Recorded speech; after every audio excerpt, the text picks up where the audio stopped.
नमस्कार, स्वागत है आपका हमारे चैनल पर। मैं हूं आपके साथ शिप्रा सैनी। उत्तर प्रदेश विधानसभा चुनावों के लिए बीजेपी ने अपने उम्मीदवारों की घोषणा कर दी है। बीजेपी ने 2 चरण के लिए 107 उम्मीदवार चुनावी मैदान में उतार दिए हैं और नामों की भी घोषणा कर दी गई है। तमाम अटकलों पर विराम लग चुका है। अब उत्तर प्रदेश के मुख्यमंत्री योगी आदित्यनाथ अपनी परंपरागत सीट गोरखपुर से ही चुनाव लड़ेंगे, ये घोषणा कर दी गई है। और इसके बाद उत्तर प्रदेश के मुख्यमंत्री योगी आदित्यनाथ ने तमाम उम्मीदवारों को बधाई दी है। जिन प्रत्याशियों का नाम इन लिस्ट में सामने आया है, उन्हें बधाई और शुभकामनाएं मुख्यमंत्री योगी आदित्यनाथ की ओर से दी गई है। लेकिन जैसे ही बीजेपी ने अपने 107 उम्मीदवारों के नाम की घोषणा की, वैसे ही समाजवादी पार्टी के अध्यक्ष की बौखलाहट साफ तौर पर देखने को मिली। यहां तक कि अखिलेश यादव प्रेस कॉन्फ्रेंस करने पर मजबूर हो गए और अखिलेश यादव ने उत्तर प्रदेश के मुख्यमंत्री योगी आदित्यनाथ पर निशाना साधा।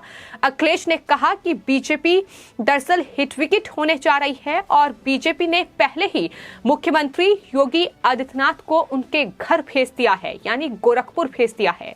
अखिलेश यादव ने जो प्रेस कॉन्फ्रेंस की, उसमें उन्होंने कहा कि कभी कहते थे मथुरा से चुनाव लड़ेंगे, कभी कहते थे अयोध्या से, तो कभी प्रयागराज से चुनाव लड़ने की बात करते थे।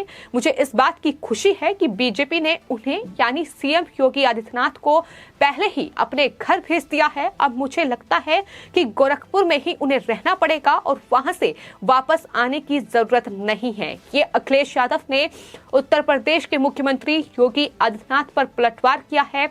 तो गोरखपुर शहर से उत्तर प्रदेश के मुख्यमंत्री योगी आदित्यनाथ को टिकट दिया गया है, यानी वो वहां से चुनाव लड़ेंगे। और आपको ये भी बता दें कि 1967 से ये जो सीट है, ये बीजेपी और जनसंघ की सीट रही है, यानी लगातार बीजेपी ने जीत हासिल की है। तो ऐसे में कहीं ना कहीं उत्तर प्रदेश के मुख्यमंत्री योगी आदित्यनाथ को बस उस सीट से नामांकन दाखिल करने की जरूरत है।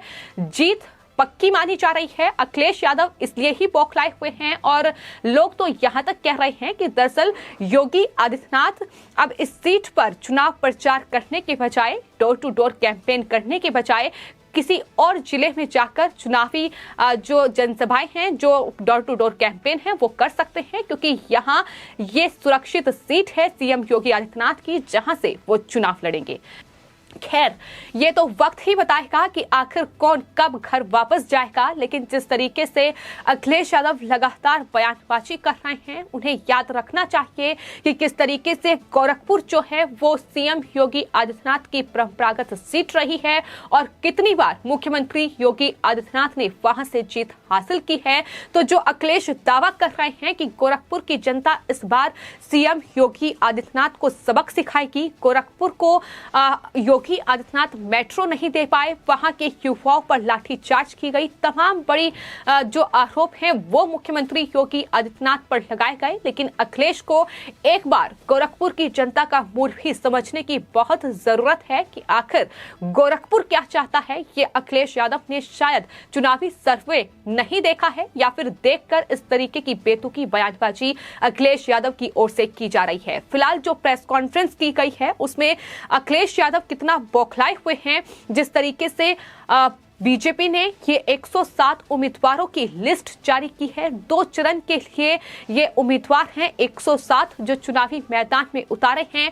कई नाम ऐसे हैं जिन्हें पहले से ही टिकट मिलने की उम्मीद जताई जा रही थी, तो कई नाम ऐसे हैं जो कहीं ना कहीं एक सरप्राइज के तौर पर सामने आए हैं। लेकिन आपको बता दें, बीजेपी ने जिन 107 प्रत्याशियों की लिस्ट जारी की है, उसमें 44 जो हैं वो ओबीसी प्रत्याशी हैं। इसके अलावा 19 एससी और 10 महिला प्रत्याशी की लिस्ट बीजेपी ने उतारी है। यानी जो 107 प्रत्याशी हैं, इसमें से 68% जो सीटें हैं वो पिछड़े, दलितों और महिला उम्मीदवारों को दी गई है। यानी जिस तरीके से स्वामी प्रसाद मौर्य, धर्म सिंह सैनी और इसके अलावा कई जो बीजेपी के विधायक थे, वो दरअसल इसलिए बीजेपी छोड़कर समाजवादी पार्टी में गए हैं कि उनका टिकट कर सकता है। लेकिन जिस तरीके से ये 107 उम्मीदवारों की पहली लिस्ट बीजेपी की ओर से जारी की गई है और उसमें साफ तौर पर दिखाई दे रहा है कि किस तरीके से 68% जो सीटें हैं वो पिछड़ों को दी गई है, दलितों को दी गई है। जो अखिलेश यादव दलितों पर राजनीति कर रहे हैं,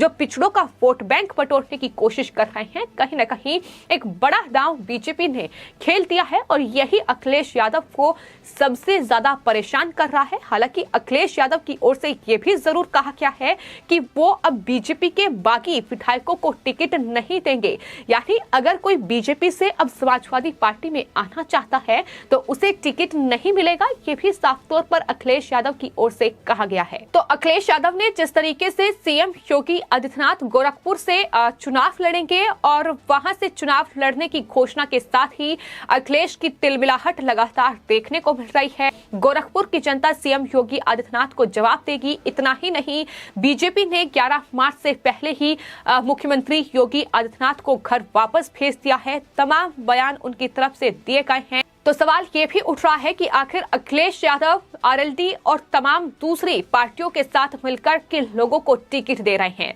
वो किन दंगइयों को आगे रख रहे हैं, अपराधियों को वो टिकट बांट रहे हैं। इस पर भी सवाल अखिलेश यादव से इस प्रेस कॉन्फ्रेंस में जब पत्रकार के द्वारा पूछा गया तो अखिलेश यादव ने मन से जवाब देते हुए कहा कि दरअसल ये उन्होंने मुख्यमंत्री योगी आदित्यनाथ से ही सीखा है। मुख्यमंत्री योगी आदित्यनाथ पर इतने मुकदमे दर्ज हैं और इसलिए उन्हें गोरखपुर शहर से टिकट दिया गया है और ये उन्होंने योगी आदित्यनाथ से ही सीखा है। तो इस तरीके के बयान अखिलेश यादव की ओर से दिए जा रहे हैं।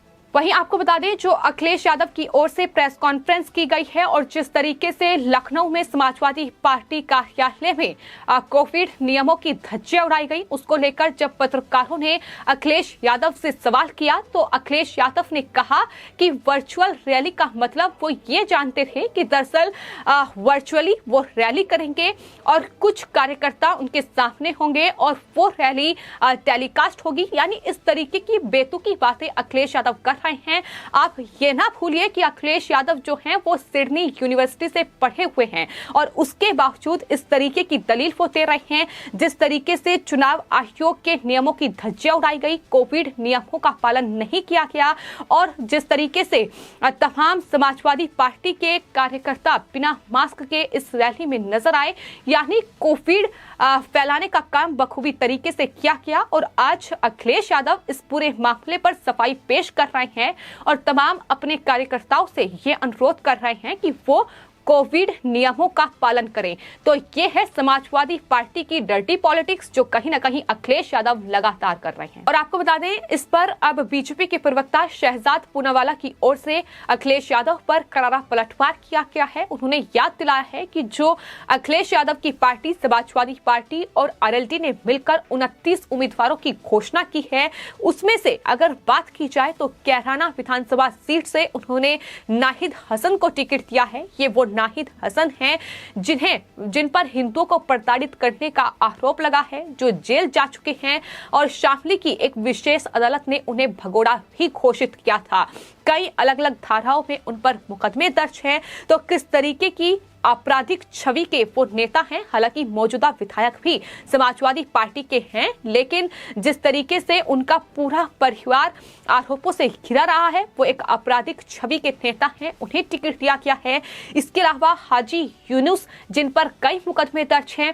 बात अगर रफीक अंसारी की जाए तो वो भी अपराधी की श्रेणी में आते हैं, उन पर भी कई मुकदमे दर्ज हैं। तो इन नेताओं को समाजवादी पार्टी टिकट बांट रही है, जो अपराधी हैं, जो गुंडे हैं, जिन पर पहले मुकदमे दर्ज हैं, जो जेल जा चुके हैं। और ये हमने देखा है कि किस तरीके से समाजवादी पार्टी ने माफियाओं, गैंगस्टरों और इन तमाम लोगों को पालने पोसने का काम किया है, जिन पर शिकंजा कसने का काम उत्तर प्रदेश के मुख्यमंत्री योगी आदित्यनाथ कर रहे हैं।